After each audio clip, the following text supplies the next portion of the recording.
Students, কেমন আছো তোমরা? গুড ইভিনিং, আশা করি ভালো আছো। আমরা আজকে ম্যাথের ফার্স্ট পেপারের শেষ লেকচারটা নিয়ে আলোচনা করব। সেটা হলো বৃত্ত, খুবই ইম্পর্টেন্ট। ওকে, তাহলে আমরা শুরু করি বৃত্ত দিয়ে। আচ্ছা, আসে দেখো, প্রথমে আমি কিছু জিনিস একটু বেসিক বলে নিই। বৃত্ত হচ্ছে মেন সূত্র, তোমরা যেটা ইন্টারে করে আসছো সেটা তোমরা সবাই জানো যে এটা। কিন্তু আমরা যখন অ্যাডমিশনে করে থাকি, ইন্টারেও করা ভালো, কিন্তু আসলে স্যাররা সবসময় এটা দিয়ে শেখায়। কারণ যেটা দিয়ে করতে গেলে তোমার ম্যাক্সিমাম মান লাগবে জি, এফ আর সি, এই তিনটা জিনিস নিয়ে আমাকে আলোচনা করতে হয়, তাই না? যেখানে তোমরা সবাই জানো, যেমন সেন্টার হলো তোমার মাইনাস জি মাইনাস এফ, আর ব্যাসার্ধ হলো কি রুট ওভার জি square plus F square minus কি সি। আরো আছে যদি এক্স অক্ষকে স্পর্শ করে, এগুলো একদম কমন সূত্র, J square equal to C. যদি ওয়াই অক্ষকে স্পর্শ করে তাহলে হলো F square equal to C, তাই না? এখন আমরা যে সমীকরণটা দিয়ে চ্যাপ্টারের অঙ্ক বেশি করব বা তোমরা হয়তো জানো, সেটা হলো এটা। দেখো, এটাও তোমাদের জানা সমীকরণ আশা করি।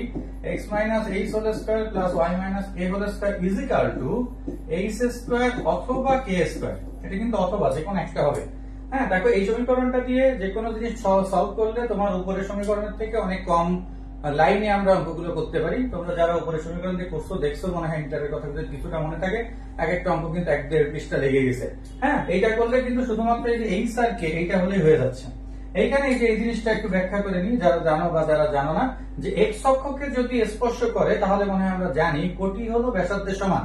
কোটি হলো ব্যাসার্ধের সমান, তার মানে তখন কিন্তু এইচ আর আর কিন্তু সেম, বোঝা গেছে? আর যদি ওয়াই অক্ষকে স্পর্শ করে উল্টো, তাহলে হলো ভুজ হলো আর এর সমান। কি বোঝা গেছে? তাহলে একটা হলো এইচ ইকুয়াল টু আর, আর একটা হলো কি কে ইকুয়াল টু আর। তাহলে লিখে রাখতে পারো, নোট করতে পারো, এক্স অক্ষকে স্পর্শ করলে কোটি, তাহলে তখন হবে কে স্কয়ার, আর ওয়াই অক্ষকে স্পর্শ করলে ভুজ, তাহলে তখন কি হবে এইচ স্কয়ার। এইটাই, এটা তোমাকে অঙ্কে অবশ্যই বলে দেওয়া থাকবে। তাহলে সেখান থেকে আমরা এইচ এর মান পেলে কিন্তু ইজিলি করতে পারি। সো এই দুটোই কিন্তু আসলে বৃত্তের সমীকরণ, কিন্তু এইটা দিয়ে আমরা একটু অঙ্ক বেশি সলভ করব, যেটা যার জন্য তোমার আসলে ক্যালকুলেশন অনেক ইজি হয়ে যাবে। এখানে কিন্তু কেন্দ্র নিয়ে চিন্তা করার দরকার হয় না। এখানে যেরকম মাইনাস আসছিল, কারণ এখানে প্লাস ছিল, এখানে দেখো এটাও মাইনাস এটাও মাইনাস, তাহলে এখানে কি চলে আসে এইচ আর কে, বাকি সবকিছু কিন্তু সেম। কি বোঝা কি গেছে? ক্লিয়ার? আচ্ছা, এখন বৃত্তের সমীকরণ হওয়ার কিছু শর্ত আছে, যেমন জানো তোমরা এক্স স্কয়ার আর ওয়াই স্কয়ার এই দুটো সহগ কি হতে হবে, সমান হতে হবে। হ্যাঁ, তারপরে হলো দেখো এখানে কিন্তু কোনো এক্স ওয়াই যুক্ত কোনো কি পদ নেই, এক্স ওয়াই যুক্ত কোনো পদ নেই। এই অঙ্কগুলো কিন্তু পরীক্ষায় বেশি আসে, যাতে বৃত্তের সমীকরণ চেনা যায়। ঠিক আছে, এগুলো আমরা অঙ্ক করব। আগে আমরা জাস্ট একটু থিওরির এই ব্যাপারগুলো দেখতেছি, এরপর আরো যেগুলো আছে সূত্র, সেগুলো তোমরা সূত্রের শীটে দেখে নাও, আমি অঙ্ক করার সময় তো অবশ্যই করাবো। বিভিন্ন ক্ষেত্রে স্পর্শকের সমীকরণ, তারপরে এর সাথে সরলরেখার ব্যাপার আসবে, যেমন বৃত্ত যদি সরলরেখাকে স্পর্শ করে কি হয়, সরলরেখা যদি বৃত্তকে স্পর্শ করে কি হয়, এই জিনিসগুলো ভুলায় যায়, এগুলো একটু খেয়াল করতে হবে। আবার বিভিন্ন রকমের স্পর্শকের সমীকরণ আছে, কারণ সমীকরণ কিন্তু দুই ভাবে হতে পারে। একটা তো আমরা এটা দেখলাম, এটাও কিন্তু বৃত্তের সমীকরণ, তোমরা জানো ক্যালকুলাসে আমরা করছি X square equal to Y square equal to কি আর স্কয়ার। তাহলে এটাও কিন্তু বৃত্তের সমীকরণ, আবার এটাও বৃত্তের সমীকরণ। তাহলে দুটোর ক্ষেত্রে নিশ্চয়ই, যেহেতু এখানে জিএফসি নেই, হ্যাঁ, পরেরটার ক্ষেত্রে, তাহলে সেখানে নিশ্চয়ই অন্য যে সমীকরণগুলো আমরা বের করবো, স্পর্শ করতে পারে, জ্যা হতে পারে, বিভিন্ন হতে পারে, হ্যাঁ, বা ব্যাসের সমীকরণ, জ্যা বা ব্যাস তো সেম। তাহলে সেই ক্ষেত্রে সূত্রগুলো তো সেম হবে না, অবশ্যই সূত্রগুলো চেঞ্জ আছে, সেটা তোমরা সূত্র দেখলেই বুঝতে পারতেছো, আর আমি তো অঙ্কে করাচ্ছি। তাহলে আমরা একটু অঙ্কে চলে আসি। কোনোটা বুঝলে বা না বুঝলে দুটোতে একটু কমেন্ট করো, ঠিক আছে? বুঝলেও কমেন্ট করবা, না বুঝলেও তো অবশ্যই কমেন্ট করবা, তাহলে একটু সুবিধা হয়। তাহলে আমরা একটু শুরু করি, আর তোমরা একটু অবশ্যই খাতায় নোট করো কিন্তু এগুলো সহ। আচ্ছা, প্রথমে আসি, দেখো 3x স্কয়ার 3y স্কয়ার একটা বৃত্ত দেওয়া আছে, বৃত্তটির কেন্দ্র। অবশ্যই হুট করে এইটা দেখে কেন্দ্র বের করা যাবে না। কেন যাবে না? কারণ এখানে কিন্তু x স্কয়ার y স্কয়ারের সহগ সমান আছে, কিন্তু এখানে 3 বেশি আছে। তাহলে আগে 3 দিয়ে তোমাকে কি করতে হবে, ভাগ করে নিতে হবে। তাহলে x square plus y square minus 5/3x, তোমরা করে ফেলো, আমিও করি, 6/3y প্লাস 4/3 ইকুয়াল টু 0। তাহলে 3 দিয়ে ভাগ করে নিলাম। এইবার তাহলে বৃত্তটির কেন্দ্র বের করতে বলছে, তাহলে সি, দেখো এইটা মানে কি 2gx, এটা মানে হলো 2gx। তাহলে মাইনাস মাইনাসে মাইনাসে প্লাস হয়ে যাচ্ছে, কারণ কেন্দ্র হলো আমরা কি জানি মাইনাস জি, আর হলো মাইনাস এফ। তাহলে মাইনাসে মাইনাসে প্লাস, তাহলে 5/6 হয় না? দেখো তো, একটা ভুজ কারণ কি 2gx মানে হলো 5/3, তাহলে 2 যদি ওই পাশে চলে যায় ভাগ হয়ে যাচ্ছে, তাহলে কত হচ্ছে 5/6। আর এইটা কত হচ্ছে দেখো, এটা হলো তোমার, এটা হলো কি 2gy মাইনাসে মাইনাসে এখানেও কি প্লাস, তাহলে 2gy মানে 2 যদি ওই পাশে নিয়ে যায় তাহলে 2 6 কাটাকাটি করলে হয় 3, 3 3 কাটাকাটি করলে কি হয় 1, তাহলে আমরা কেন্দ্র পাচ্ছি কত 5/6, 1। এইগুলো ঠান্ডা মাথায় করতে হবে। তোমরা যারা অ্যান্সার বলছো সবারই হয়েছে, কারণ এটা একেবারে সহজ, কিন্তু এগুলো পরীক্ষার সময় একটু ঠান্ডা মাথায় করতে হয়, কারণ যে প্লাস মাইনাস আসলে অনেক সময় ভুল হয়ে যায়। আচ্ছা, এটা তো সহজ গেল। আচ্ছা, এবার আসো তাহলে, এত বৃত্তটি দ্বারা এক্স অক্ষ থেকে কর্তিত অংশের পরিমাণ, কর্তিত মানে হলো খণ্ডিতাংশের পরিমাণ, তাহলে অবশ্যই তোমার সূত্র চলে আসবে 2√, কি g² - c। তাহলে এবার তোমরা বের করে ফেলো এখান থেকে জি কত আসতেছে। দেখো, এটা আমার করে দেওয়ার দরকার হবে না, তাহলে তোমরা বলো √, তাহলে এখানে 4² মানে 16, আর মাইনাস কত 4, তাহলে 2√12, তাহলে 2√12 মানে আমরা কত লিখতে পারি, 12 কে দেখো তো এটা লিখতে পারি না, 2 দুগুণে 4, 3 4 12, তার মানে অ্যান্সারটা এরকম ভাবে থাকে, ওটা তো থাকে না, এরকম থাকে। তাহলে অ্যান্সার কত হবে 4√3, এই যে অপশন দেয়া আছে। ঠিক আছে, হ্যাঁ 2 নম্বর বলছো। হ্যাঁ ভাবে ভালো আছি, তুমি কেমন আছো?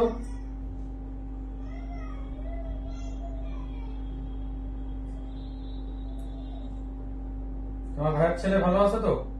কালকে ছবি দেখলাম। হ্যাঁ, যারা বলছো সবারই অ্যান্সার হয়েছে। এই জিনিসগুলো আমাদের আসলে খুবই পড়া জিনিসের মধ্যে, এজন্য সবাই আশা করি কম বেশি ভালো, যারা ইন্টারভিউ করছো তাদেরও এগুলো পারার কথা। আচ্ছা, খুবই ইম্পর্টেন্ট অঙ্ক একটা করি, এটা হলো যারা অ্যাডমিশনে করছে তাদেরকে মুখস্থ করে ফেলছি, কিন্তু আসলে মুখস্থ করাটা ঠিক না। কে এর কোন মানের জন্য এত সমীকরণটি একটি বৃত্ত নির্দেশ করবে, তাহলে বৃত্ত নির্দেশ করতে গেলে আমরা জানি xy যুক্ত পদ আছে কিনা, xy যুক্ত পদ হলে বৃত্ত হবে না, তাহলে xy টা বাদ দিতে হবে। এটা তো গুণ করলে আসলে অনেক বড় হয়ে যায়, এটা হলো হোল স্কয়ারের সূত্র a + b + c whole square, আমরা এত করব না, কারণ কি এইখানে যদি দেখি দেখো kx এর সাথে এটা গুণ করলে তুমি এখানে দেখো এই জিনিসটা আমরা লেখা যায়, একটা হলো kxy আর একটা আছে -2xy, তাহলে এইটা ইকুয়াল টু কি হবে 0। দেখো তো বোঝা যায় কিনা, একান্তে যদি বুঝতে না পারো তাহলে গুণ করে দিবা, তাহলে তুমি নিজেও বুঝতে পারবা। kxy আর হলো -2xy আসে, ঠিক আছে, এই যে এটা গুণ করলে kxy আর এখানে যে 2xy, এই যে একটা মাইনাস আছে এই জন্য -2xy আসে, তাহলে xy যদি কমন নিই তাহলে k - 2 = 0, অতএব k = কত 2। এই উত্তরটা তোমাদের অনেকেরই মুখস্থ আছে আমি জানি, যারা অ্যাডমিশনে ভালোভাবে করছো, কিন্তু বের করার সিস্টেমটা কিন্তু এইভাবে, ঠিক আছে, কারণ মুখস্থ করলে তো হবে না, দেখা গেল অঙ্ক চেঞ্জ করে দিলে তো তখন। কিন্তু এটা কেন হচ্ছে, কারণ xy যুক্ত পদ থাকবে না, আর x² y² এর সহগ সমান হতে হবে, এই দুটো শর্ত হলেই আমরা তাকে বৃত্ত বলতে পারি, এটা তোমরা সবাই জানো। ঠিক আছে, না বুঝলে কমেন্ট করো কিন্তু। ওই যে এই শর্তটা বোঝো, xy যুক্ত পদ যেহেতু থাকবে না, তাহলে যেখানে যেখানে xy আছে সেটা সমান কি হবে 0, কারণ ওটা যদি আমি 0 বসাই দিই বা k এর মান যদি আমি এখানে 2 বসাই দিই তাহলে তো xy থাকতেছে না, কারণ xy থাকলে সেটাকে কখনো বৃত্তের সমীকরণ বলা যায় না, আর সেটা কিন্তু কণিকের সমীকরণ হয়ে যায়। কণিকের একটা বড় সমীকরণ আছে, সেটা আমি কণিক করানোর সময় করাবো। ঠিক আছে, আচ্ছা এবার পরেরটা আসো। সমীকরণটা দেখো একটু আলাদা, এত সমীকরণটি দ্বারা কি নির্দেশ করে এটা তোমরা বলো। নিশ্চয়ই বৃত্তের চ্যাপ্টার করতেছি, তাহলে সবাই তো বলে দিব আসলে যে বৃত্তের চ্যাপ্টার। আমাকে একটু কমেন্টে বলো যে কেন এটাকে বৃত্তের সমীকরণ বলা হচ্ছে, যা আমি এতক্ষণ ব্যাখ্যা করলাম। পটাশিয়াম সায়ানাইড ওইটাকে তুমি হোল স্কয়ার করো, করলেই বুঝতে পারবা, যেখানে যেখানে xy পাবা সেইটা = 0, ঠিক আছে, হোল স্কয়ার করো, আমি তো শর্টে করছি। আমাকে কারণটা বলো, এই সমীকরণটা বৃত্তের সমীকরণ কেন, শুধু একটু বলো।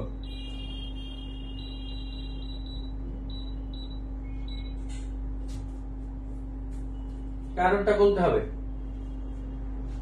বলে ফেলো এই সমীকরণটা বৃত্তের সমীকরণ কেন।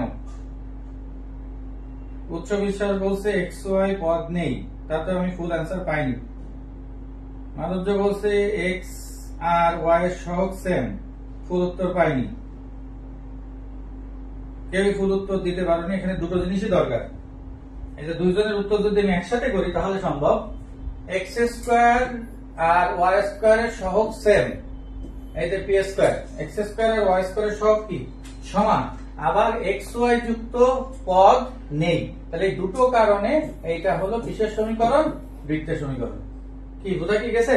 এক্স ওয়াই যুক্ত পদ এখানে নেই এবং এক্স স্কোয়ার আর ওয়াই স্কোয়ার সহগ হলো পি স্কোয়ার। তাহলে এটা কি সমান? এই জন্য আমরা বলতে পারি এটাকে বৃত্তের সমীকরণ। এটা একটু ভালো করে খেয়াল করো, কারণ আজকে আমরা বৃত্ত করতেছি বলে এই জিনিসগুলো তোমার কাছে পানির মতো লাগবে, কিন্তু যখন আমরা একসাথে জ্যামিতি কোন প্রশ্নের সম্মুখীন হব তখন কিন্তু মাথার মধ্যে কণিকও থাকবে, সরলরেখাও থাকবে, বিশেষ করে কণিকের আবার পরাবৃত্ত, উপবৃত্ত, অধিবৃত্ত আছে, তখন কিন্তু ভুলা যায় এই বৃত্ত, পরাবৃত্ত, উপবৃত্ত, অধিবৃত্ত এই জিনিসগুলো খুবই ঝামেলা হয়ে যায় পরীক্ষার সময়। পরীক্ষার সময় তো তোমরা ভালো করে জানো যে সব জিনিসও মনে থাকে না, এটা হলো ব্যাপার। ঠিক আছে, তাহলে এই দুটো কথা ভালো করে মনে রাখো, যেটা দিয়ে আমরা দুটো অঙ্ক করলাম। এমন একটি বৃত্তের সমীকরণ নির্ণয় করো যার কেন্দ্র এত এবং ব্যাসার্ধ 5। এই অঙ্কটা করার দুটো পদ্ধতি আছে। সহজভাবে বলে দিই, কেন্দ্র আর ব্যাসার্ধ যেহেতু দেওয়া আছে, এর থেকে সহজ অঙ্ক আর হয় না। x+4 হোল স্কয়ার এগুলো কিন্তু কৃষি গুচ্ছে আসছে এবং আসবেও, কৃষি গুচ্ছে কিন্তু কঠিন কোশ্চেন হয় না নরমালি। হ্যাঁ, তাহলে এটা যদি আমরা ভাঙায় ফেলি তাহলে হয়ে যাচ্ছে। এইভাবে উত্তরটা থাকতে পারে কিন্তু অনেক সময়, আবার ভাঙাও থাকতে পারে। তাহলে x² + 8x প্লাস হলো 16, y² + 3 দুগুণে 6y + 9 - 25 এই পাশে নিয়ে আসলাম ইকুয়াল টু 0। তাহলে x² + y² + 8x + 6y - 9 equal to 0। তাহলে এটাই হলো বৃত্তের সমীকরণ। এখন আসি, এই যে উত্তরটা আমরা বের করলাম, এই উত্তরটা অবশ্যই 4টা সমীকরণ দেওয়া থাকবে। হ্যাঁ, সেটারই আমি একটা অঙ্ক দেখাচ্ছি যে এইভাবে 3 লাইন না করেও কিভাবে ডিরেক্ট আমরা উত্তর বের করতে পারি। যারা আমার ব্যাচে ছিল তাদের এই জিনিসটা জানা আছে, তার জন্য আমাকে একটু পরের অঙ্কটা যেতে হবে। দেখো আমি পর পর সাজাই দিছি অঙ্কটা, এটাও না, আগে একটু এটা করে আসি, দেখো তাহলে তোমার বুঝতে সুবিধা হবে। তারপরে আমি আগেরটা করতেছি। দেখো, এত কেন্দ্র বিশিষ্ট বৃত্ত যা এত বৃত্তের কেন্দ্র দিয়ে গমন করে তার সমীকরণ। তাহলে একটার সাথে আরেকটা কেন্দ্র এখানে অঙ্ক করে বের করতে হয়, কিন্তু এই অঙ্কের ক্ষেত্রে আমার কোনো থিওরি বা কোনো কিছুর দরকার নেই। বৃত্তের বিভিন্ন অঙ্কের ক্ষেত্রে যেমন আগেরটা করলাম ওটাও করার দরকার হবে না। এই অঙ্কের ক্ষেত্রে একটা শর্ট টুল হলো যে যখনই তুমি বৃত্তের কোনো জায়গায় দেখবা যে অঙ্কে কেন্দ্র দেয়া আছে এবং 4টা সমীকরণ তুমি অপশনে পেয়ে যাচ্ছ, তাহলে অপশনের সাথে কেন্দ্র টেস্ট করবো। কথায় বুঝাতে পারিনি সবাইকে? এখন মনে হয় ক্লিয়ার? হ্যাঁ, যখনই কোনো বৃত্তের কেন্দ্র দেয়া থাকবে, আগের অঙ্কটাও দেয়া ছিল, হ্যাঁ, তখনই আমরা দেখবো 4টা সমীকরণ যদি থাকে, অ্যান্সার যদি অন্য কিছু চাই তাহলে হবে না, কিন্তু যদি সমীকরণ থাকে তার কেন্দ্রের সাথে টেস্ট করবো, যেটা করা খুবই সহজ, মাত্র 1 থেকে 2 সেকেন্ডে করা পসিবল। যেমন দেখো এখানে কেন্দ্র আছে 4 আর 5, এটা দেখো 4 5 হচ্ছে না, এটা দেখো মাইনাস হয়ে যাচ্ছে, হচ্ছে না, এটাও দেখো প্লাস মাইনাস হয়ে যাচ্ছে, এইটা দেখো দুটোই মাইনাস আছে, তাহলে এইটার কেন্দ্র অবশ্যই কত? 4 আর 5। তাহলে অ্যান্সার কোনটা?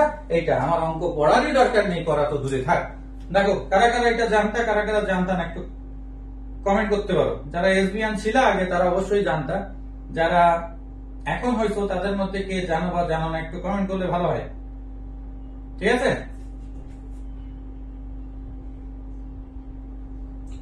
হ্যাঁ আমাদের তো জানতাম, কারা জানতা বা জানতা না সেটা একটু বলতে পারো। অ্যান্সার তো বের হয়েই গেছে।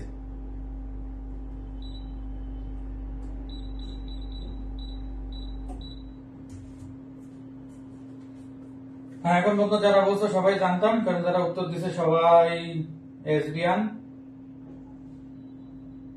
বাদে যারা ছিল তারা কি সবাই জানতে? আচ্ছা, তাহলে দেখো আমরা যদি আগের অঙ্কটা এবার একটু দেখে আসি আর একবার একটু, তাহলে দেখো এই যে এই অঙ্কটা -4 আর -3 দিয়ে আছে, তাহলে উত্তরের যেটা কেন্দ্র ছিল সেটা ওইটা দিয়ে করলেই হয়ে যাবে। হ্যাঁ, যেমন তুমি এটা দেখো, এটার অ্যান্সার কত হবে? এই অঙ্কটা তুমি টেস্ট করতে পারো, এমনিও করা যায়। তো কি বলছে? এত কেন্দ্র বিশিষ্ট বৃত্তের সমীকরণ যার বৃত্তের স্পর্শক y অক্ষ হবে। ও স্পর্শক যদি y অক্ষ হয়, এই কথাটা আমি প্রথমে তোমাকে ব্যাখ্যা করে দিছি ক্লিয়ারলি, তাহলে অবশ্যই ব্যাসার্ধ হবে ভুজের সমান। ব্যাসার্ধ হবে ভুজের সমান। তাহলে আমরা এক লাইনে কি লিখতে পারি না, x - 1 whole square y - 2 whole square equal to কত? 1 স্কয়ার। অঙ্ক কিন্তু শেষ। এবং দেখো প্রত্যেকটা অঙ্ক কিন্তু আমরা দ্বিতীয় সমীকরণ দিয়ে করতেছি, যেটা আমরা ইন্টারে বেশি করছি GFC এর অঙ্ক দিয়ে, সেটা দিয়ে কিন্তু আমরা করতেছি না। এটা অ্যান্সার থাকতে পারে, আর এক লাইন করতেও পারো। x² - 2x + 1 y² - 4y + 4 - 1 = 0। x² + y² - 2x - 4y 1 1 কেটে গেল, তাহলে +4 = 0। এই যে এটার কেন্দ্র কত? অবশ্যই 1 আর 2। তাহলে এটা দিয়ে আমি দুটো তিনটা অঙ্ক দেখালাম, তাহলে ভালো করে বুঝতে পারলাম। একজন বলছে অর্পিতা জানতাম না। আচ্ছা, আশা করি এখন ক্লিয়ার। তাহলে যে অঙ্কে বৃত্তের মাথায় রাখবে ভালো করে, এগুলো কিন্তু পরীক্ষার সময় মনে রাখতে হবে। করতে করতে অনেকেরই কিন্তু এখন মনে আছে, কিন্তু নতুন যারা তাদের জন্য আরো বেশি জরুরি। কেন্দ্র থাকলেই যদি সমীকরণ অপশনে থাকে তাহলে অঙ্কর কিচ্ছু পড়তে যাবে না, শুধু কেন্দ্র দিয়ে দেখবা ও সমীকরণের কোনটার সাথে কেন্দ্র মেলে। বুঝা গেছে? ওকে, আচ্ছা তাহলে এরপরে আসি। দেখো উপরে আমরা বের করতেছি বৃত্তের সমীকরণ। বৃত্তের সমীকরণে অনেক ব্যাপার আছে, যেমন আমরা আগের দিন সরলরেখা সমীকরণ কি শিখছিলাম, যদি দুটো বিন্দু দেয়া থাকে, যেমন এখানে দেখো দুটো বিন্দু দেয়া আছে, এই একটা, তার মানে এটা হলো x1 y1, এটা হলো কি x2 y2। তাহলে আমরা সরলরেখায় দেখছিলাম না x x1 by x1 x2 is equal to y y1 by y1 y2। সরলরেখায় ছিল কি ভাগ, বৃত্তে হয়ে যাবে গুণ। তাহলে দুটো বিন্দুকে ব্যাস ধরে অঙ্কিত বৃত্তের সমীকরণ। এটা একটা বৃত্ত যদি হয় তাহলে এইটা হলো কি ব্যাস, তাহলে এইটা একটা x1 y1 আর এটা হলো কি একটা x2 y2। তাহলে এটা কিন্তু জ্যাও যা, বৃত্ত কিন্তু তাই, জ্যায়ের সমীকরণও কিন্তু বলতে পারে। তাহলে আমার রুলটা হলো কি, এবার দেখে নাও, x x1 x x2 plus y y1 y y2 is equal to কত, 0। তাহলে এইটা হলো বৃত্তের দুটো বিন্দুর জ্যায়ের সমীকরণ, যেটা সরল রেখায় ছিল কি ভাগ, যাতে তোমার মুখস্থ রাখতে খুব ইজি হয়। এবার মানটা বসাই দিতে পারো। তাহলে কি আসতেছে, x মাইনাস, ঠান্ডা মাথায় বসাবে এগুলো, প্লাস 9, এখানে x minus x2 minus 5, y minus y1 minus 9, y minus y2 তাহলে মাইনাস 5 ইকুয়াল টু 0। এবার তুমি গুণ করে দিতে পারো, square plus 9 minus 5x minus 45 y square minus 9y minus 5y plus 45 equal to 0। তাহলে x square plus y square, তাহলে plus হলো 4x আর এখানে হলো মাইনাস হলো 14y, আর এটা কেটে গেল, তাহলে ইকুয়াল টু কত, 0। ঠিক আছে, ক্যালকুলেশন গুলো একটু ঠান্ডা মাথায় করো। বুঝতে কোনো সমস্যা কমেন্ট করো। এগুলো কিন্তু কিছু কিছু আসছে বিগত, দেখো তোমাদের কাছে যে গাইডে আসে না কেন, হ্যাঁ, আর সামনে আসবে, চিন্তার কোনো কারণ নেই। জ্যামিতি কিন্তু কঠিন না, কিন্তু আমরা ম্যাথ ভয় পাই। হ্যাঁ, আমাদের জন্য মিলেছে, বাকিরা বুঝতে পারছো, পটাশিয়াম অভিজিৎ, ভেরি গুড। ঠিক আছে,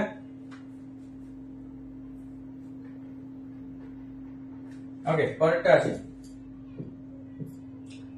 উপরে দেখো টাইপ লেখা আছে, অক্ষদ্বয়কে স্পর্শ করার শর্ত। এই যে স্পর্শ করার কথা প্রথমে বলছিলাম, কিন্তু দেখতে হবে এবার যে এই যে বৃত্তটা দেয়া আছে, এটা এক্স অক্ষকে স্পর্শ করলে কি হবে। এক্স অক্ষকে স্পর্শ করলে প্রথমেই আমরা বলে নিছি জি স্কয়ার ইকুয়াল টু সি। তাহলে এটার অ্যান্সার তোমরা বলো ফটাফট, মুখে মুখে বলতে পারো যে সি ইজ ইকুয়াল টু কত হবে। জি তো বৃত্তের সমীকরণে দেয়া আছে, অ্যান্সার বলো, সি এর মান কত হবে। মুখে মুখেও করতে পারো, খাতায়ও করতে পারো, আর যারা নোট করতেছো ঠিক মতো নোট করো, গ্রুপে দিয়ে দিও। আর হোমওয়ার্ক গুলা করো, তো হোমওয়ার্ক গুলো কিন্তু আমি দিয়ে দিই আজকেও, কিন্তু এই ক্লাস শেষের পরে সাথে সাথে হোমওয়ার্ক সহ পেয়ে যাবো।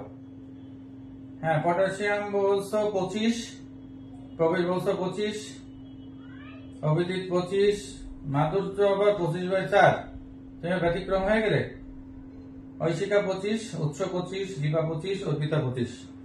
তাহলে সবাই মোটামুটি 25, একদম মাঝখান থেকে 25/4। সাবির 1 কেমনি, 1 হওয়ার তো কোনো চান্সই নেই, তাই না? হ্যাঁ, এবার আসো, আমি তাও একটু করে দিই, কারণ তোমাদের তো সবারই 25 বের হয়েছে। Minus 5x minus 3y plus 3/2 equal to 0। Already অনেকেই বুঝে গেছো যে বাস কিভাবে যায়, কত প্রকার কি কি। কালকে কেমিস্ট্রি তো প্রথমে বাস দিছিলাম আমি, এটাও সেই ধরনের একটা অঙ্ক। ঠিক আছে, আমি যখন করতে দিই তখন একটু চিন্তা করবা, দাদা করতে দিছে, তার মধ্যে কিছু একটু ব্যাপার তো আছেই। তাহলে C square equal to C মানে হলো 5/2 whole square equal to C মানে তো সি না, সি মানে হলো কি c/2। তাহলে অতএব সি ইকুয়াল টু 25/2। তার মানে যারা যারা অ্যান্সার বলছো সবারই নেগেটিভ। কি বোঝা কি যায়? এই হলো ম্যাথ। আমি কি সুন্দর প্রথমে একটা অঙ্ক করে দিলাম 3x স্কয়ার 3y স্কয়ার দিয়ে, সেখানে এবার আছে 2x স্কয়ার 2y স্কয়ার। কেউ দেখলে না, একজন দেখলো তাও সে বের করলো 25/4। কিভাবে 25/4 হয়? এই এখন লাস্টে এসে দিশা তরফদার বলছে 25/2। মাধুর্য লাফায় লাভ নেই, তোমারটাও হয়নি। ঠিক আছে, 25/4 হয় না, 25/2 হয়। তুমি ব্যাপারটা ধরতে পারিছো, কিন্তু তাড়াতাড়ি খেলায় অ্যান্সার ভুল করেছি। তাহলে মাইনাস কি পেয়ে গেলাম। এই জন্য কোনো কিছু সহজ মনে করতে হয় না, ঠিক আছে। যেমন কালকে আমি কেমিস্ট্রি ক্লাস নিয়েছিলাম প্রথম আমার লাইফে, অনলাইনে বলতে গেলে 14 সালের পরে। তাতে তো আমার ইচ্ছা ছিল যে আমি তো কিছু গবেষণা করছি যে ক্লাসটা কিভাবে নিলে তোমাদের একটু মজা দিতে পারবো, সবকিছুতেই দিছি। তাতে গানও ছিল, জোকসও ছিল। প্রথমে কিছু থিওরিতেই ধরাই দিয়েছিলাম যে আসলে রসায়নের ব্যাপারটা কি, সবকিছুতেই শেখার ব্যাপার আছে। ভগবান, নেগেটিভ হয়ে গেছে। তাহলে এটা সবারই নেগেটিভ গেল।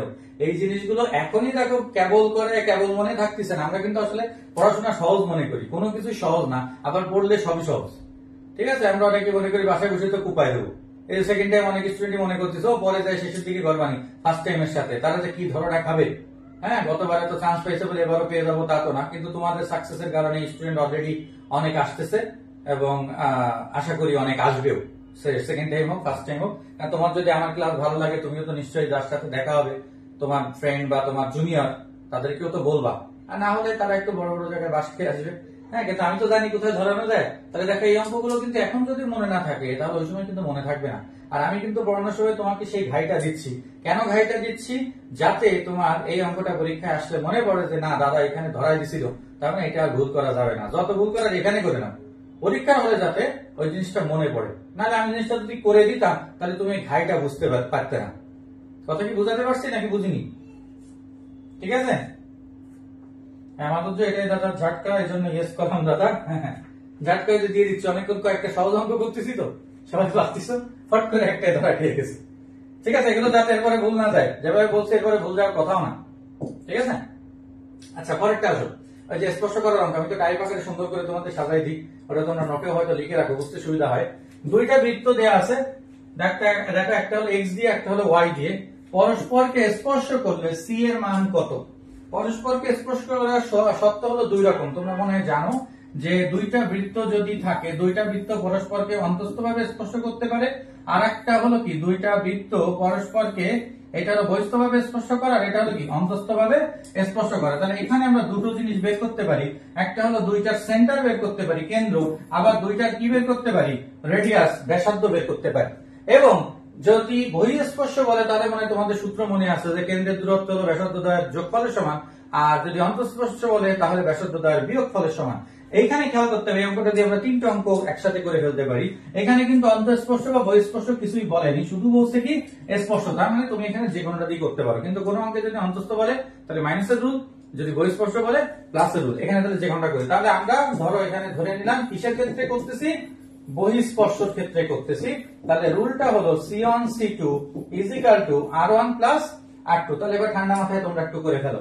তাহলে দেখো তো এই প্রথমটা C1 কত, -1 0, আর R1 আসতেছে তাহলে √1 - c, দেখো আসছে কিনা, √g² প্লাস f² - c।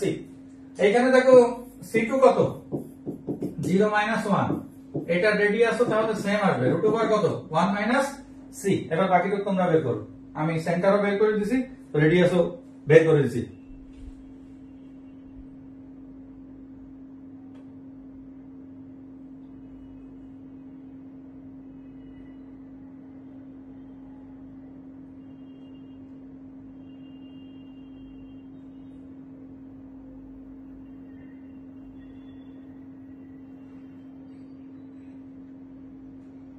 হ্যাঁ মাধুর্য, -2 না আনসার হয়নি।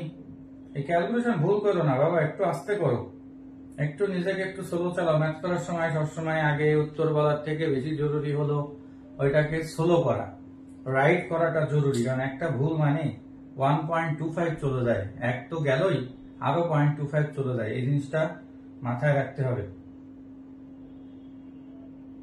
এতক্ষণ করে অনু পাইছে, বলো এটা অ্যান্সার বলো। কেউ তো এখনো বললে না, এত কঠিন কি? আমি C1 C2 তো বের করে দিলাম, R1 R2 বের করে দিলাম। তাহলে তুমি যখন এখানে প্লাস করতেছো, তাহলে দুইটা যেহেতু রেডিয়াস সেম, তাহলে 2√1 - c এটা আমরা লিখতে পারি। কি লিখতে পারি না? আর C1 আর C2 √1² প্লাস 1², তার মানে কি √2। এটা করতে এতক্ষণ লাগতেছে কেন?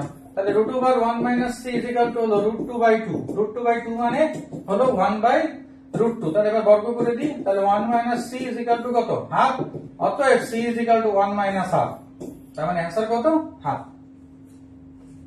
এখনো কেউ অ্যান্সার বলে ফেললে না, এত কঠিন তো না। ক্যালকুলেশনটা কিন্তু ভেরি ভেরি ইম্পর্টেন্ট।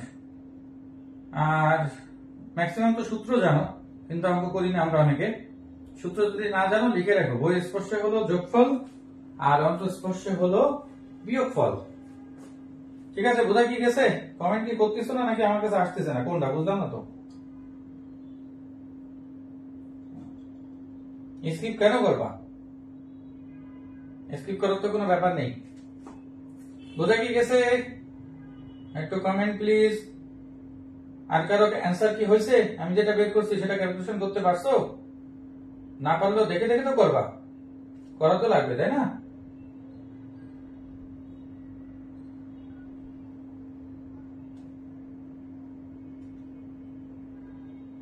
আচ্ছা, উচ্চ মাধুর্য অরণ্য অভিজিৎ অ্যান্সার মিলছে, লেট হয়ে গেল।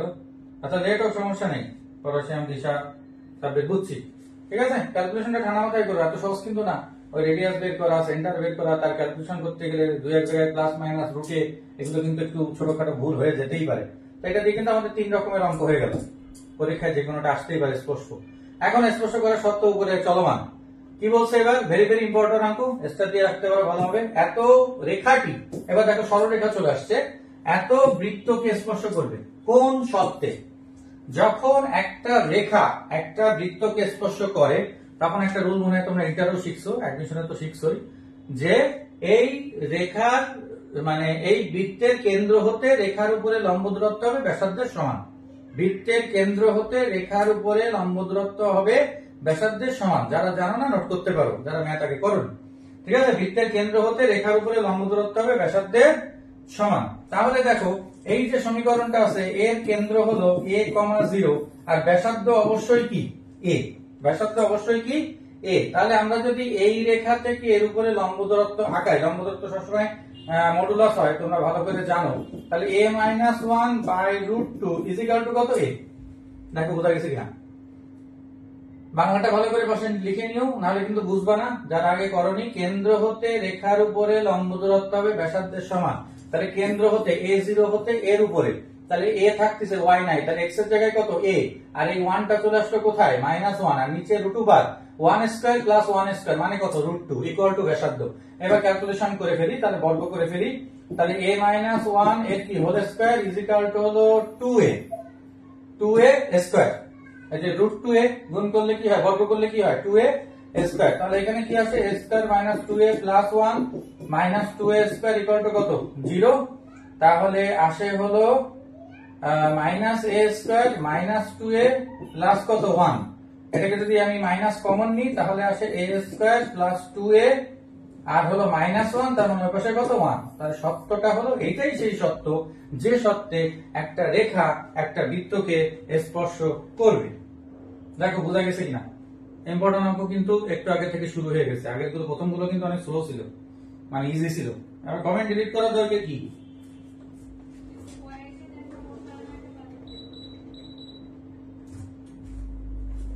বোঝা গেছে কিনা? আর এখানে পাশে নোটটা করছো কিনা সেটা হলো ব্যাপার। কেন্দ্র হতে রেখার উপরে লম্ব দূরত্ব ভালো করে খেয়াল করো, নাহলে পরের অঙ্কটা কিন্তু আবার বুঝবা না, একটু চেঞ্জ হয়ে যাবে পরের অঙ্কটাই। 11 নাম্বার ভালো করে স্টার করো, স্টার দাও, এরপরে 12 নাম্বার বুঝাবো, সেটাও ইম্পর্টেন্ট। যখনই একটা রেখা একটা বৃত্তকে স্পর্শ করবে তখন কিন্তু কথাটা উল্টো। দাদা আবার ভুল করেছি আমি আর কব না, না ক্ষতি হবে। ভুল যত করবা তত শিখতে পারবা, না করলে তো হবে না। লজ্জা পেয়ে কোনোদিন পড়াশোনা শেখা যায় না। দীপা চক্রবর্তী, দাদা অন্তঃস্পর্শ করায় দেন। অন্তঃস্পর্শ করানোর কিছু নেই, বলে দিলাম তো, যে C1 C2 তখন ইজিক্যাল টু হবে R1 - R2, শুধু ওই প্লাসের জায়গায় একটা মাইনাস, আর কোনো চেঞ্জ নেই। ওটা সিম্পলি তুমি পারবা, বইয়ের অঙ্ক করে গেল। নোট লাইনটা সাবডিভিড, কেন্দ্র হতে রেখার উপর লম্ব দূরত্ব ব্যাসার্ধের সমান। এই যে কেন্দ্র, এই কেন্দ্র হতে এই যে রেখা, এই রেখার উপর এই যে লম্ব দূরত্ব হবে এই যে ব্যাসার্ধের সমান। আর মডুলাস উঠাতে গেলে তোমাকে বর্গ করতে হবে। আচ্ছা এবার আসি তাহলে আরেকটা অঙ্ক, ভেরি ভেরি ইম্পর্টেন্ট। দেখো পরেরটা ভালো করে বাংলা পড়তে হবে, নাহলে পরীক্ষায় এই অঙ্ক তুমি শিওর ম্যাক্সিমাম সবাই ঘুরায় ফেলে। এইবার কি বলছো দেখো, আমি পরপত্র সাজাইছি, আমার তো শীট সাজানোর একটা ব্যাপার আছে। এত রেখাটি এত বৃত্তকে স্পর্শ করলে সি এর মান কত? তাহলে আমরা আগেরটা বলছিলাম যে এত রেখাটি এত বৃত্তকে, তাহলে দেখো তো এই কথাটা একই নাকি আলাদা? এই কথাটা আগের 11 নাম্বার আর এইটা একই নাকি আলাদা? নিশ্চয়ই একই। আগেরটাও ছিল রেখা বৃত্তকে স্পর্শ করবে, তাহলে এটাও কিন্তু রেখা বৃত্তকে স্পর্শ করবে। তাহলে এটা একটু তোমরা করে ফেলো ঠান্ডা মাথায়, করে আমাকে আনসার বলো। আমি 2 মিনিট টাইম দিচ্ছি। একদম সেম অঙ্ক, আমি কিন্তু পেঁচাইনি। আমি যে পেঁচানোর কথা বলতেছিলাম সেটা এর পরের অঙ্কে আসবে। ঠিক আছে, এটা আর আগেরটা একই। হ্যাঁ, এই যে মিলিন বলছো একই। ওকে, তাহলে একটু ঠান্ডা মাথায় করো। এখানে আগে দেখো কেন্দ্র আসতেছে কত 1,2 আর ব্যাসার্ধ আসতেছে কত 1 square plus 2 square minus C. Minus C মানে হলো প্লাস সি, তার মানে আসতেছে √5 প্লাস সি। এটা হলো ব্যাসার্ধ। তাহলে এইবার এইটা থেকে এই যে রেখার উপরে লম্ব দূরত্ব হবে এই ব্যাসার্ধের সমান, তাহলে √5 প্লাস সি। তাহলে ঠান্ডা মাথায় ক্যালকুলেশন করে ফেলো। আমি 50% করেই ফেললাম। একদম সেম অঙ্ক, কিন্তু ক্যালকুলেশন গুলো ঠান্ডা মাথায় না করলে পরীক্ষার হলে কিন্তু মেলানো আরো টাফ। পরীক্ষার হলে তো আমরা আরো মনে করি যে আসলে বাকবাল্লুক থাকে। হ্যাঁ, এটা তো বাসার মতো না, বাসায় যতটুকু অঙ্ক মেলে পরীক্ষার হলে এসে সব মেলে না। ঠিক আছে, আর যে এক্সাম গুলো আমার ব্যাচে দিচ্ছ অফলাইনে আর বা অনলাইনে, অবশ্যই প্রশ্নগুলো কিন্তু সলভ করো ভাই। আমার প্রশ্ন সলভ না করে উপায় নাই। এটা যে আমি আমার কথা বলতেছি তা না, এটা বাস্তব। আমার প্রশ্ন কত জায়গায় কমন পড়ে এবং আমার এখানে যারা যেরকম মার্ক পায় পরীক্ষাতেও কিন্তু সেরকমই মার্ক পায়। আমার এখানে এমন কোনো হয়নি যে এত রেজাল্ট বেরোচ্ছে, এত আমি প্রতিদিন পোস্ট দিচ্ছি গ্রুপে, আমার টাইম লাইনে দেখতেই পাচ্ছ স্টুডেন্টরা যে হারে টেস্ট নিতে আসতেছে। আজকেও 5 জন এসে শুধু টেস্ট নিয়ে গেছে। হ্যাঁ, তার সাথে তাদের ভালোবাসা তো আসি। তো এটা এত সহজ না, কাউকে কিন্তু আমার ডাকা লাগে না, তারা এমনি এমনি চলে আসতেছে আমার কাছ থেকে টাইম নিয়ে। তো এই জন্য ব্যাপার হলো যে এই চান্স এত, এইগুলোর কারণই হলো কিন্তু শুধুমাত্র মানে তাদের সার্ভিসের কারণ, যে তারা বুঝতে পারছে যে এখানে। আর সেকেন্ড টাইমটা সবসময় একটু বেশি খুশি হয়, কারণ তাদের 2 বছর পরে একটা প্রাপ্তির ফসল, অবশ্যই সেটা মিষ্টি হয় বেশি। আর যারা ফার্স্ট টাইমে চান্স পেয়ে যায় তারা আসলে বুঝেই পারে না যে কিভাবে চান্স হলো নাকি হলো না। সেই কথা কি বোঝা গেছে? যাই হোক, আমরা চাই যাতে চান্স পেয়ে যায় সবাই। প্রতি ভয় লাগার দরকার নেই, মাদক যোগ করে ফেলাও। হ্যাঁ, যে অ্যান্সার বলছে হলো 8। হ্যাঁ, ভেরি গুড। সেলিম রেজা, দিশা, মিলিন, পটাশিয়াম, মাধুর্য, শ্রাবন্তী, জ্যোতির্ময় সবার হয়েছে। তাও ভালো, এবার বাঁচাইছো। কারণ এই মডুলাস করলে এখান থেকে চলে আসে তোমার হলো √5 হলো 13। তাহলে এই রুট আর এই রুট কেটে যায়, তাহলে ইজিলি দেখলে c = 13 - 5, তাহলে কত 8। এখানে তো নরমালি বর্গটা খুব ইজি হয়ে যাচ্ছে। তাও ভালো, যেটা পারছো ভালো লাগলো, আগেরটা শিখায় তাহলে মোটামুটি লাভ হয়েছে। এবার আসো, এটা একটু ভালোভাবে ডবল স্টার দিয়ে রাখো। এত বৃত্তটি এত সরলরেখাকে স্পর্শ করলে সি এর মান কত? সি কিন্তু ছাড়তেছে না, খেয়াল করে দেখো। হ্যাঁ, তাহলে এবার দেখো এই অঙ্কটা ওই 11 আর 12 সাথে মিল নাকি উল্টো, সেটা একটু কমেন্ট করো।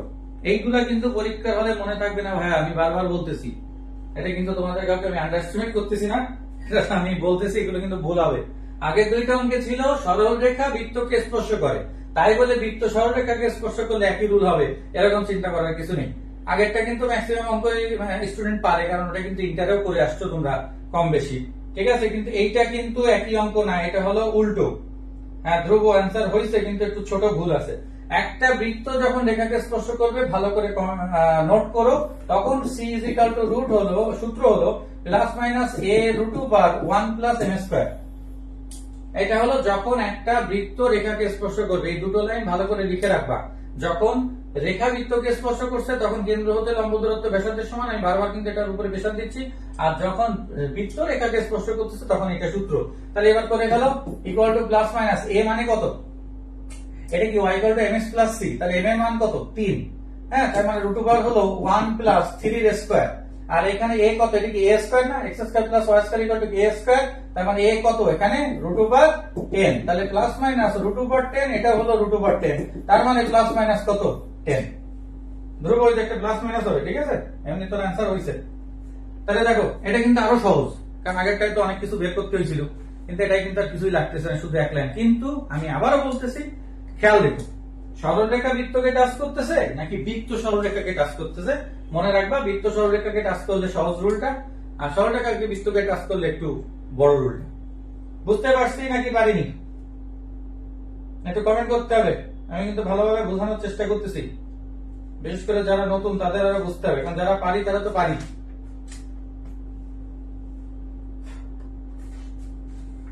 ঠিক আছে, বুঝতে পারছি। একটু কমেন্ট করো, কমেন্ট করতে এত কষ্ট হওয়ার কিছু নেই। হ্যাঁ অভিজিৎ, দিশা, ঐশিকা, বুঝতে পারছি, থ্যাংক ইউ। রিঙ্কি, যারা নোট করতেছো নোট করো, পারলে পরে পরীক্ষা গ্রুপে দিয়ে দিও একটু ইয়ে করে। আচ্ছা এবার শূন্য অঙ্ক আসে একটু স্পর্শের। এত বিন্দু থেকে এত বৃত্তে, এই বৃত্ত কিন্তু আমি বৃত্ত সমীকরণ কিন্তু দুই রকম দেখাইছিলাম মনে আছে, একটা জিএফসি দিয়ে আর এটা কিন্তু জিএফসি ছাড়া, একটু আগেও যেটা করলাম। অঙ্কিত স্পর্শকে কি চাইছে? দৈর্ঘ্য, স্পর্শকের দৈর্ঘ্য। তাহলে ভালো করে খেয়াল করো, ঠিক আছে? স্পর্শকের দৈর্ঘ্য, তার দৈর্ঘ্যের সূত্র খুবই সহজ। এটা কি রুলে আছে দেখো, X square plus Y square equal to কি এ স্কোয়ার। এর দৈর্ঘ্য মানে কি? এই সমীকরণের রুট, মনে রাখবা এই সমীকরণের রুট। মানে এটাকে আমরা লিখতে পারি X square plus Y square minus A square equal to কি 0। তাহলে এইখান থেকে স্পর্শকের দৈর্ঘ্য আমরা লিখতে পারি root over X one square, যেহেতু বিন্দু দেয়া আছে, ওয়াই ওয়ান স্কোয়ার মাইনাস কি এ স্কোয়ার। তাহলে এটাই হলো এই বৃত্তের স্পর্শকের দৈর্ঘ্য। যাদের সামনে সূত্র আছে তারা দেখো এই সূত্রটা লেখা আছে। তাহলে এটা বসাই দিলে হয়ে গেল, খুবই সহজ, শুধু জানতে হবে। দেখো কত সহজ অঙ্ক, কিন্তু আমরা মনে করি জ্যামিতি করি। তাহলে এখানে x1 y1 যে বসাই দিই, যেটা হলো x1 এটা হলো y1, তাহলে রুট ওভার 1 স্কয়ার প্লাস হলো 3 স্কয়ার আর মাইনাস ওই যে a স্কয়ার মানে 3 এর স্কয়ার, তার মানে প্লাস মাইনাস কত 1। এই যে এখানেও কিন্তু তোমাকে প্লাস মাইনাস দিতে হবে। সরি আমি এখানে একটা ভুল করছি মনে হয়, x square plus y square equal two a square, 3 মানে তো a স্কয়ার, তাহলে এখানে তো a স্কয়ারটা হবে না, তার মানে आंसर আসতেছে তোমার 9 আর 1 10, 10 এর থেকে 3 গেল, তাহলে রুট ওভার কত 7। কি বোঝা গেছে? হ্যাঁ যারা বলছো সবারই হয়েছে। সেদিন রেজা আগেরটা একদম ক্লিয়ার। ওকে ক্লিয়ার হলে ঠিক আছে। মাধুর্য, ধ্রুব, মিলিন্দ, অভিজিৎ, জ্যোতির্ময়, দিশা, কবি সবাই পারছো, ভেরি গুড। তাহলে বুঝতে পারলা, এই রুল মনে রাখে একেবারেই পানির মতো, এটা তোমরা বুঝতে পারতেছো। কারণ সমীকরণ যা দৈর্ঘ্য হলো ঠিক তার রুট হয়ে গেল। আচ্ছা তাহলে এবার আমরা পরেরটা দেখি। এবার দেখো আমি প্রত্যেকটা আমরা দেখো সুন্দর করে বর্গ সাজাই দিচ্ছি যাতে তোমার বুঝতে সমস্যা না হয়। এইবার দেখো আমাদের পরিচিত সমীকরণ চলে আসছে, যেটা জিএফসি দিয়েছিল, আর এবার বিন্দুও দেয়া আছে, এটা হলো x1 আর y1। এইবার আবার কি চাইছে? স্পর্শকের দৈর্ঘ্য। তাহলে আগেরটা যদি ওই সমীকরণে ওইটার উপরে রুট হয়, তাহলে এটা এই সমীকরণের উপরে রুট হবে। তাহলে এটা সূত্র কিন্তু একই, স্পর্শকের দৈর্ঘ্যের x1 square plus y1 square plus 2gx1 plus 2fy1 plus কত c। কি বুঝে গেছে? দেখো এটা কিন্তু সবচেয়ে সহজ সূত্র, মানে বৃত্তের যদি তুমি বলো তাহলে সবচেয়ে সহজ সূত্র। তাহলে মানটা বসাই ফেলো, তোমরাও ক্যালকুলেশন করে ফেলো, আমারটা দেখার দরকার নেই। তাহলে 2 স্কয়ার প্লাস হলো 3 স্কয়ার প্লাস 2 ইনটু 2 জি কত 2 ইনটু 2 আর জি হলো তোমার 1, আর এখানে আসতেছে তোমার হলো 2 ইনটু 3 ইনটু কত 1 আর প্লাস সি মানে হলো প্লাস কত 5। তাহলে রুট ওভার আসতেছে 4 আর 9 13 প্লাস হলো 4 প্লাস হলো 3 দুগুণে 6 প্লাস হলো 5, তার মানে 13 হচ্ছে 17, 17 হচ্ছে 23, 23 আর 5 হলো রুট ওভার কত 28। 28 আসে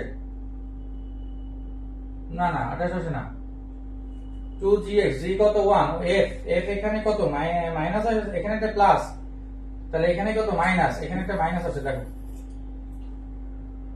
মানে প্লাস 2gx1 না,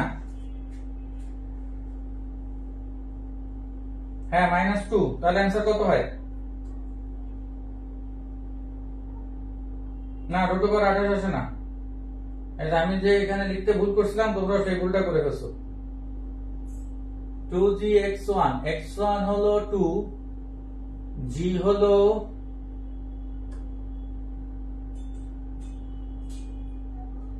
4√2। হ্যাঁ মাধুর্য হয়েছে, দিশা হয়েছে। দেখো এখানে আসে 13, এখানে হলো কি মাইনাস, তাহলে এখানে আসে হলো রুট ওভার হলো 20, আর রুট ওভার 20 মানে আমরা লিখতে পারি কত 4√2। ঠিক আছে, রুট ওভার 32 না মিলিন্দ, অভিজিৎ, রুট ওভার 20 আসে। এই যে এখানে একটা মাইনাস, 13 হচ্ছে 19 এর পর 24, 24 এর থেকে 4 গেলে 20 থাকে, আর রুট ওভার 20 কে আমরা লিখতে পারি 4√2। ঠিক আছে, তাহলে ক্যালকুলেশন যদি ভুল না করি সূত্র কিন্তু একেবারে পানির মতো। কারণ আমরা দেখছি প্রথমে যে ব্যাখ্যাটা করে নিচ্ছি সেগুলো কিন্তু আসলে মেন জিনিস, যে x square plus y square equal two a square থাকলে তার রুট দৈর্ঘ্য, আর যদি 2x 2fy c থাকে তাহলে তারও কি রুট। বোঝা গেছে? যারা জানতে না তারা আশা করি বুঝতেছো সবই। আর বাকিদের প্র্যাকটিস হয়ে যাচ্ছে। দেখো এবার একটা মেন বৃত্তের সমীকরণ, তার এখানে আবার এখানে এই যে x1 y1 দেয়া আছে। এইবার কি চাইছে দেখো পরপর সাজানো, এই যে উপরে লেখা স্পর্শকের সমীকরণ। আমরা আগে ছিলাম এই প্রত্যেকটা জিনিস আমি তো কন্টেন্ট তৈরি করে দিচ্ছি তোমাদের যাতে বুঝতে সুবিধা হয়। আমরা আগে দেখছিলাম হলো যে স্পর্শকের কি দৈর্ঘ্য, এবার আমরা কি দেখতেছি স্পর্শকের সমীকরণ। তাহলে স্পর্শকের সমীকরণের সূত্র কি কার কার জানা আছে? হ্যাঁ, এই স্পর্শকের সমীকরণের সূত্র কি সেটা একটু বলো। আগে দেখো এখানে আমরা যদি একটু বানাই নি তাহলে একটু সুবিধা হয়। x² + y² - 2 * 3/2x plus 2 * 5y - 15 = 0। কেন ভাঙালাম? তাহলে সুবিধা হবে। তাহলে এবার আসো স্পর্শকের সমীকরণ। স্পর্শকের সমীকরণ হলো x(x1) + y(y1) plus g * x + x1 plus f * y + y1। এবার একটু তোমাকে মনে রাখতে হবে ইকুয়াল টু কত? 0। এটা হলো তোমার এই যে সমীকরণ, এইটার স্পর্শকের সমীকরণ। খুব কঠিন কিন্তু না। x(x1) y(y1) g হলে কি x এর ব্যাপার, আর f হলে কি y - y1 c। হ্যাঁ ঐশীকে আগেরটা মিলবে তো, ওই যে মিলাই দিলাম তো, ওই যে 24 - 4 আসে তাহলে 20। দেখো নাহলে আবার প্রথম থেকে করো, হয়ে যাবে।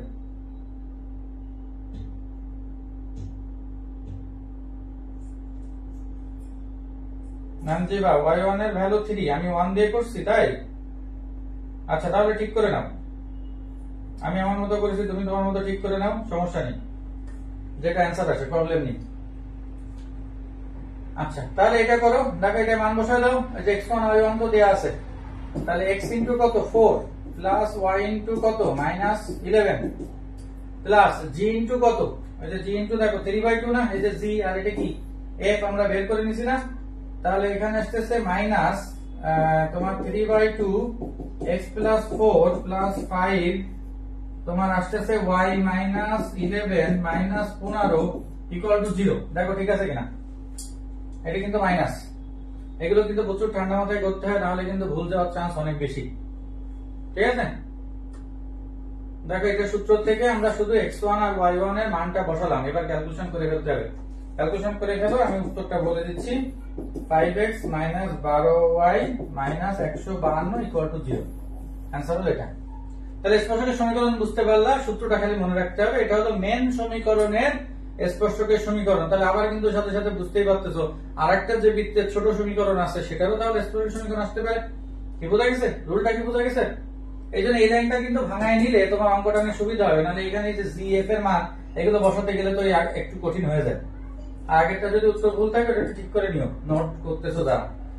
ঠিক আছে, আচ্ছা এবার ওসব কি বলছে? এই বৃত্তের দুই ভুজ বিশিষ্ট, দুই ভুজ মানে x = আমরা লিখতে পারি কত 2, এত বিন্দুতে স্পর্শকের সমীকরণ। এটাও কিন্তু সমীকরণ কিন্তু আলাদা। তাহলে এটা সমীকরণ, এটা কিন্তু এবার ওই সমীকরণ না। এবার x² + y² = হলো a²। তাহলে দেখো এটার কথা একটু আগে বলতেছিলাম। এখন এইটা সূত্রটা কি সেটা আগে তোমাকে জানতে হবে, যে এর যে স্পর্শকের সমীকরণ সেটা হলো কি সেটা একটু লিখে নিতে হবে। তোমার x(x1) + y(y1) = হলো a²। খুব ইজি, কারণ এটা প্রথমটার মতো, যেমন দৈর্ঘ্য হলে রুট ছিল, আর এটা যে স্পর্শকের সমীকরণ, তাহলে x(x1) y(y1) = কি a²। তাহলে এখানে দেখো তোমার x1 আর y1 লাগবে। আগের অঙ্কের সাথে এই অঙ্কের পার্থক্য শুধু একটা জায়গায়, সমীকরণ তো পার্থক্য হয়েছেই, আর একটা পার্থক্য হলো আগেরটা দেখো বিন্দু তোমাকে খাওয়াই দেওয়া ছিল, এখানে বিন্দুটা খাওয়াই দেয়া নেই। তাহলে x দেয়া আছে, তাহলে x এর মানটা যদি আমরা এই সমীকরণে বসাই দিই তাহলে আমরা এখান থেকে y মান বের করতে পারি। তাহলে সেটা আমরা বের করে ফেলি। তাহলে x এর মান 2 বসাই, তাহলে 2² মানে হলো 4 প্লাস y² = কত 20। তাহলে y² = কত 16।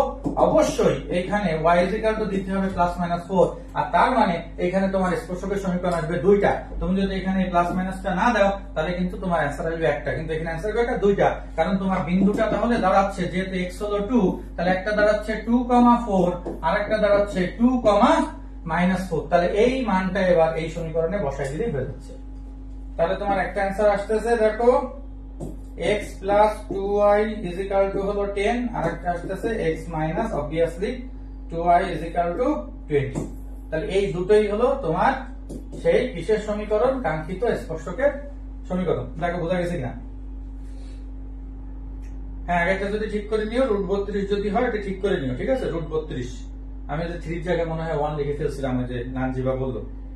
ঠিক আছে, তাহলে দেখো এটা বুঝছো কিনা? এটার ক্যালকুলেশন কিন্তু ইজি আছে, আগেরটার ক্যালকুলেশন একটু বড় ছিল।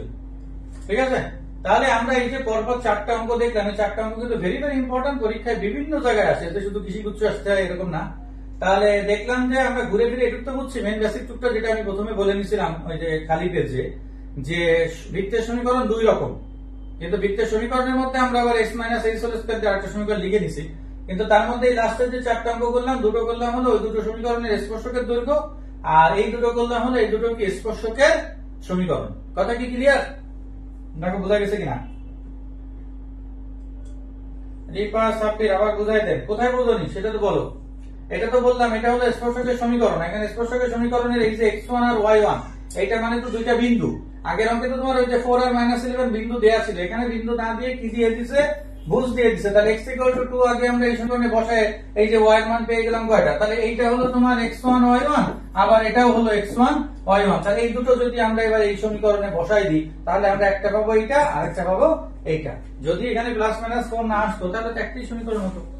তোমরা বুঝা গেছে? এখন এইটা তো সূত্র তো মনে রাখতে হবে, আর এই সূত্র তো একেবারেই পানির মতো, আগে সূত্রটা একটু বড় ছিল। হ্যাঁ, আমাদের যে আগের বার জমি জাতি নিয়ে দিছিল ওগুলো চিন্তা করার কিছু নেই, অনেক কম আর কি চান্স পাওয়া গেছিল। ওরকম দিলে সেগুলো যত স্কিপ করতে শিখবা, যেমন তোমার চারপাশের মানুষজন যারা জ্বালাচ্ছে রেজাল্ট নিয়ে চান্স পাওয়া নিয়ে, চান্স না পাওয়া নিয়ে, চান্স পাইলেও সমস্যা, অনেকে চান্স না পাইলেও সমস্যা, সবারই সব ধরনের সমস্যা আছে। তো যারা এরকম সমস্যা করবে তাদেরকে ইগনোর করতে হবে। তো ওই পরীক্ষাও কিন্তু তাই, পরীক্ষায় যদি আমার না জানা কোনো অঙ্ক কঠিন আকারে দিয়ে দেয়, যেমন এবারও বুঝছে ফিজিক্সের প্রথমে কয়েকটা দিছিল, পরেগুলো দিছিল, তো তত তোমাকে স্কিপ করা শিখতে হবে। যে যত বেশি স্কিপ করবে তার এডমিশন তত বেশি ইজি, এটা একটু মাথায় রাখতে হবে। তাই বলে আবার এরকম না যে 2-4টা জায়গায় বাকি সব স্কিপ করে দিলাম। আচ্ছা, পরেরটা আসো, উপরে দেখো কি লেখা আছে, সাধারণ জ্যায়ের সমীকরণ ও দৈর্ঘ্য। আমরা এতক্ষণ যেটা করছি সেটা হলো স্পর্শকের সমীকরণ এবং দৈর্ঘ্য, এবার জ্যায়ের সমীকরণ ও দৈর্ঘ্য। দেখো এটা একটা বৃত্তের সমীকরণ, এটা একটা বৃত্তের সমীকরণ, বৃত্তদ্বয় কি চাইছে? সাধারণ জ্যায়ের সমীকরণ। এটাও বৃত্তের সবচেয়ে সহজ একটা অঙ্ক। সাধারণ জ্যায়ের সমীকরণ মানে জ্যা মানে কি একটা রেখা না?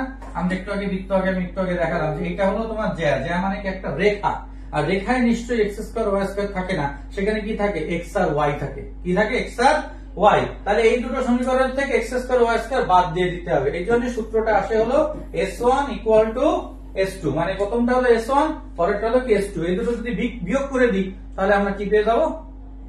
সমান করে দিলে দুই পাশ থেকে x² y² কেটে যাবে, তাহলে কি থাকবে? একটা সরল রেখার সমীকরণ, যেটা হলো জ্যায়ের সমীকরণ। কিন্তু এই অঙ্কটা একটা ব্যাপার আছে যেখানে অনেকে ভুল করতে পারি আবারও, সেটা হলো কি? হ্যাঁ, দেখো সেটা হলো এই যে এখানে আবার কিন্তু সেই জিনিস করা আছে, ওই যে আগে একটা অঙ্কে যেটা সবাই ওই যে সি এর মানে ধরা খাইছিলে 25/2, এটাও কিন্তু তাই। তুমি যদি ডাইরেক্ট সমান সমান বসাই দাও, x² y² তো কাটাকাটি হচ্ছে না, তাহলে আগে এটাকে 2 দিয়ে ভাগ করে নিতে হবে, জিনিসটা খেয়াল করতে হবে। তাহলে কি আসতেছে?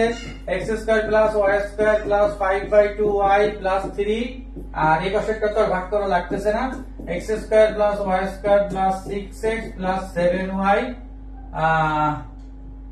এখানে কত ছিল? 3, প্লাস হলো কত? 8। তাহলে দেখো এবার এটা এটা আর এটা এটা কেটে গেল, বাকিটা দেখা হয়ে গেল। তাহলে এক পাশে নিয়ে আসো, তাহলে অঙ্ক শেষ। কি বোঝা কি গেছে? দেখো কারো বুঝতে সমস্যা আছে কিনা? এক পাশে নিয়ে আসো, অ্যান্সারটা আমি লিখে দিচ্ছি। অতএব 12x প্লাস হলো 9y প্লাস 10 ইকুয়াল টু হলো 0। 12x plus 9y plus 10 equal to হলো 0। কিন্তু ওইটা খেয়াল করো, প্রথমে যদি 2 দিয়ে ভাগ না করো তাহলে কিন্তু ধরা খেয়ে যাবো। এইগুলো পরীক্ষার সময় মনে রাখাটাই হলো ব্যাপার। এইগুলো ভুল করে আসলে আরেকজন যে ভুল করতেছে না সে তোমার থেকে অনেক আগায় যাবে। ঠিক আছে? তাহলে এটা হলো জ্যায়ের সমীকরণের সূত্র, যেটা একেবারে সহজ সূত্র, কারণ এর চেয়ে সহজ সূত্র আর হয় না। কেন হয় সেই ব্যাখ্যাটা আমি কিন্তু দিয়ে দিলাম, যে বৃত্তের সমীকরণ থেকে জ্যায়ের সমীকরণ মানে এটা একটা রেখা, তাহলে x² y² কে তাড়াতে হবে। এইবার তাহলে আসো পরেরটা, আমি উপরে যে টপিক লিখেছিলাম তার আরেকটা আছে, সেটা ভেরি ভেরি ইম্পর্টেন্ট, যেটা আশা করি অনেকের কাছে নতুন লাগবে। হ্যাঁ, কার কার কাছে নতুন তার একটু কমেন্ট করতে পারো। এখানেও দেখো দুইটা বৃত্তের সমীকরণ দেওয়া আছে, এবার কিন্তু 2 দিয়ে ভাগ করা লাগতেছে না, চাইছে কি? বৃত্তের সাধারণ জ্যায়ের দৈর্ঘ্য। এবার কিন্তু সমীকরণ না, চাইছে কি? জ্যায়ের দৈর্ঘ্য। তাহলে এবার দৈর্ঘ্য কি করে বের করবো সেটা একটু খেয়াল করো। ঐশিকা দাদা আপনার দোষ দেব না, আমার বাপ মা এমন একটা নাম রাখছে যে কেউ ভালোভাবে প্রথমবারে উচ্চারণ করতে পারে না। দাদা আমার নাম ঐশিকি। হ্যাঁ, এটা অবশ্য আমিও পড়ে বুঝছিলাম এটা ঐশিকি, কিন্তু ঐশিকি কি, ঐশিকি আসলে কারো নাম আমি এখনো পাইনি ওইভাবে। নর্মালি সবারই ঐশিকা হয়। আচ্ছা তাহলে সমস্যা নেই, তুমি বলেছো, বাবা মার দোষ দেওয়ার কিছু নেই। যাই হোক, নাম তো নামই হতে হয়, তো ওটা চিন্তা করার কিছু নেই। ওকে, তোমাকে ঐশিকি ডাকবো, কোনো প্রবলেম নেই, ঠিক আছে। আচ্ছা এবার আসো, জ্যায়ের দৈর্ঘ্য বের করতে গেলে আগে তোমাকে আগের অঙ্কটা করে নিতে হবে। মানে আগে তোমাকে জ্যায়ের সমীকরণ বের করতে হবে, কারণ কি একটা রেখার সমীকরণ না হলে তার দৈর্ঘ্য আমি কি করে বের করবো, সেটা রুলটা আমরা পরে দেখতেছি। অনেকের কাছে নতুন লাগতে পারে, কমেন্ট করতে পারো কার কার মনে আছে বা কে কে জানো না। তার আগেই আমরা কোন রুলটা করে নিব, S1 = S2, এটা আমাকে করতে হবে। তাহলে করে ফেলি, দেখো তাহলে x স্কয়ার y স্কয়ার দুই পাশ থেকে কাটা গেল, -12x + 16y, বাকিটুকু লিখি। এটা যদি এই পাশে নিয়ে আসি তাহলে +9x - 12y + 59 = কত, 0। তাহলে এখান থেকে থাকে -3x প্লাস হলো 4y আর মাইনাস হলো 10 = 0, মাইনাসটা সরাই দিই। তাহলে 3x - 4y + 10 = কত, 0। তাহলে এটা আমরা কি পেলাম, জ্যায়ের সমীকরণ পেলাম, যেটা আমরা একটু আগে বের করছিলাম। কি একটু আগে বের করছিলাম, তাই না? এইবার দেখো আমার জ্যায়ের যে দৈর্ঘ্য, এটা রুল হলো, কে কে জানো একটু কমেন্ট করতে পারো, 2√r² - d²। এটা পিসিএম বেসে করাইছি বা ফিজিম্যাথ বেসে করাইছি, তারা পারবা। নরমাল এসবি স্টুডেন্ট হলে সবাই পারবা না, বা বাইরের স্টুডেন্ট হলে সবাই জানতেও পারো, নাও জানতে পারো। একটু কমেন্ট করতে পারো এই সূত্রটা কে কে জানো। এটা হলো কিসের দৈর্ঘ্য, জ্যায়ের দৈর্ঘ্য। অঙ্ক এখনো শেষ হয়নি। আগে সূত্রটা কারা কারা জানো, কারা কারা জানো না একটু কমেন্ট করো। হ্যাঁ অভিজিৎ জানিস, ফিজিম্যাথে শেখাইছিলাম না পিসিএম এ?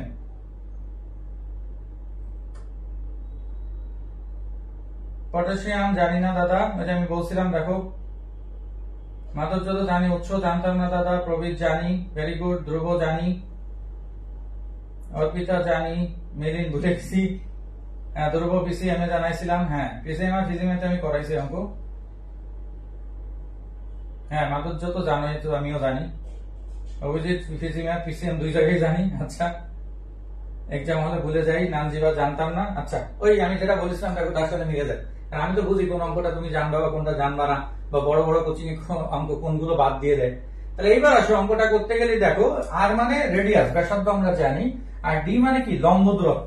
ডি মানে হলো লম্ব দূরত্ব, যেটা আমরা একটু আগে যে দুটো অঙ্কে করছিলাম, কেন্দ্র হতে লম্ব দূরত্ব ব্যাসার্ধের সমান। তাহলে এখানে তোমার বৃত্ত থেকে ব্যাসার্ধ বের করতে হবে, যেহেতু দুটো বৃত্ত আছে, তোমার এখানে পূর্ণ স্বাধীনতা আছে, তুমি যে কোনোটা থেকে বৃত্ত বের করতে পারো, আর তোমার লম্ব দূরত্ব বের করতে হবে। তাহলে আমরা যদি প্রথম বৃত্তটা নিই, তাহলে প্রথম বৃত্তটা নিলে এর কেন্দ্র আসতেছে দেখো 6 আর -8।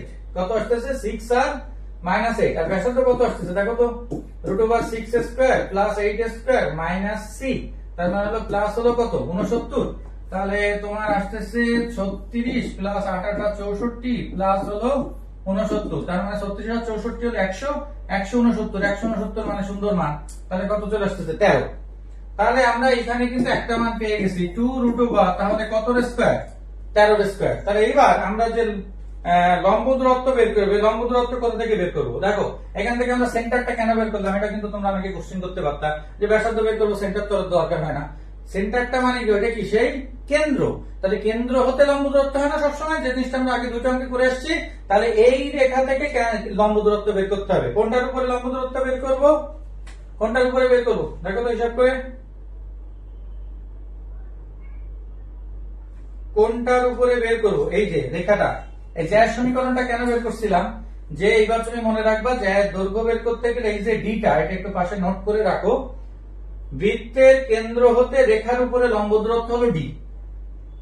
বৃত্তের কেন্দ্র হতে রেখার উপরে লম্ব দূরত্ব হলো ডি। এই কাজটাই কিন্তু আগে আমরা করছি, কেন্দ্র হতে লম্ব দূরত্ব ব্যাসার্ধের সমান। আর এখানে ব্যাসার্ধ আলাদা বের করছি, কেন্দ্র হতে লম্ব দূরত্ব। তাহলে দেখো তো ডি কত আসে, ডি = যে মডুলাস দিতে হবে। তাহলে 3 × 6 - 4 × -8 আর প্লাস হলো 10/√, তাহলে 3² প্লাস হলো কি 4²। তার মানে উপরে আসতেছে 318 প্লাস হলো 4 8 কত 32। দেখো আমার যদি ভুল যায় বলবা। তাহলে 16 আর 9 25, তাহলে নিচে কত 5। তাহলে 18 আর 32 50 আর 10 60, 60/5, তার মানে 12 আসে। 60/5 মানে কত হয় 12। তাহলে ডি এর মান কত হচ্ছে 12। তাহলে 13 স্কয়ার মাইনাস হলো 12 স্কয়ার, তাহলে 2√169 মাইনাস 144, তার মানে কত থাকে 25, আর 25 মানে কত 5, তাহলে 5 দুগুণে কত 10। এটাই হলো সাধারণ জ্যায়ের দৈর্ঘ্য। কে বোঝোনি কমেন্ট করতে পারো, আর যেটা যেটা নোট করতে বলতেছি সেটা কিন্তু করো। হ্যাঁ আমাদের যেভাবে মিলছে একটু ঠান্ডা মাথায় করবা, মিলবে। আর আজকে তো এমনি একটু ঠান্ডা পড়েছে অন্য দিনের থেকে। অভিজিৎ ঘোষ, আমরা যে কোনো একটা দিয়ে করতে পারবো তো দাদা? হ্যাঁ, কারণ যেহেতু আমরা দুটো বৃত্ত দিয়ে আমরা জ্যায়ের সমীকরণ বের করছি, তাহলে যে কোনো একটা বৃত্তের কেন্দ্র দিয়ে ওই রেখার উপরে লম্ব দূরত্ব বের করলেই হবে। কিন্তু যেটা নেব সেটারই কিন্তু ব্যাসার্ধ লাগবে। তুমি দেখা গেল এই ব্যাসার্ধ বের করলে আবার দ্বিতীয় বৃত্তের, আবার লম্ব দূরত্ব বের করলে প্রথম বৃত্তের, তা হবে না। তুমি যদি প্রথম বৃত্ত নেও তাহলে সেটারই লম্ব দূরত্ব নেবো, সেটারই ব্যাসার্ধ নেবো। যদি দ্বিতীয়টা নিই তাহলে দ্বিতীয়টারই নেবো। তবে যে কোনো একটা নিলেই হবে। হ্যাঁ অ্যান্সার সবারই হয়েছে। কি ক্লিয়ার? তাহলে এটা হলো সবচেয়ে হাইফাই অঙ্ক। হ্যাঁ তো আমরা তো অঙ্ক কঠিন মনে করি, দেখো তো কোন অঙ্কটা কঠিন মনে হলো? একটা দুটো একটু ক্যালকুলেশন বড়, তাছাড়া কিছু নেই। কিন্তু আমি বুঝাই যেভাবে দিছি তাতে মনে হয় বাসায় যদি একটু প্র্যাকটিস করো আর একবার খাতায়, ভুল আর কায়দা নেই। কারণ জ্যায়ের দৈর্ঘ্য আমি প্রত্যেকটা এটাকে স্টেপ বাই স্টেপ টপিক আকারে তোমাকে বুঝাই দিচ্ছি। হ্যাঁ এটা তো তোমার কষ্ট করতেছে, তুমি জাস্ট খাওয়া, তোমাকে খাওয়াই দেওয়া হচ্ছে। তাহলে আগে জ্যায়ের সমীকরণ বের করাটা বুঝলাম, তারপরে দৈর্ঘ্য করলাম। একবারে যদি দৈর্ঘ্য করতাম তাহলে তো এটা আমরা বুঝতে পারতাম না। ক্লিয়ার কিনা? পেরেছো? বুঝতে পেরেছো? ওকে, ইম্পর্টেন্ট হলো ওই কথাগুলা, যে নোটগুলো বলতেছি সেটা। এই হলো তোমার মোটামুটি বৃত্তের সমীকরণ। বৃত্তে তাহলে আমি যদি একবার একটু বেসিক বলি, বৃত্তের সমীকরণ যদি আমি বলি যে সংজ্ঞা, যেমন গরু রচনা লিখি আমরা ওরকম, তাহলে বৃত্তের সমীকরণ কয় প্রকার? দুই প্রকার। একটা হলো যে জিএসসিটি, আর একটা হলো x² + y² a²। তাহলে আরেকটা আমরা যেটা বিন্দু থাকলে পাস করবো কোনটা দিয়ে? x - h² y - k²। কেন্দ্র থাকলে আমি পুরো সাধারণ বলে দিচ্ছি, যেটা তোমাদের অনেক কাজে লাগবে। কেন্দ্র থাকলে যদি চারটা সমীকরণ দেওয়া থাকে অপশনে, তাহলে কেন্দ্র দিয়ে ওটাকে টেস্ট করব, পড়ার কোনো দরকার নেই। এবার যদি রেখা বৃত্তকে স্পর্শ করে তাহলে একটা রুল, আবার যদি বৃত্ত রেখাকে স্পর্শ করে তাহলে আরেকটা রুল, যে কেন্দ্র হতে লম্ব দূরত্ব হলো ব্যাসার্ধের সমান, আর c = ± a√1 + m²। এরপর আমরা দেখলাম কি, যে দুই ধরনের বৃত্তের স্পর্শকের সমীকরণ কি এবং স্পর্শকের দৈর্ঘ্য কি। দৈর্ঘ্য মানে রুট, স্পর্শকের সমীকরণ মানে যে ইকুয়াল টু দিয়ে যেটা বের করতে হয়। এরপর আমরা দেখলাম বৃত্তের জ্যায়ের সমীকরণ কি এবং জ্যায়ের দৈর্ঘ্য, এইটুক। এর বাইরে তেমন কিছু দরকার হয় না। আর একটা যেটা শিখছি প্রথমে, বৃত্তের সমীকরণ হওয়া সত্ত্বেও সেটাও ছিল দুটো, সেটা হলো x² y² সহগ সমান এবং xy যুক্ত কোনো পদ থাকবে না। দেখো তো এই কথাটুকু মনে রাখলেই তোমার মোটামুটি চ্যাপ্টার একটা সারমর্ম হয়ে যায় না? বোঝা গেছে নাকি? কাজে লাগতেছে আমার এই কথাগুলো? দেখো একটু কমেন্ট করো প্লিজ। ওকে, সবাই ভালো থেকো, সুস্থ থেকো, গুড নাইট।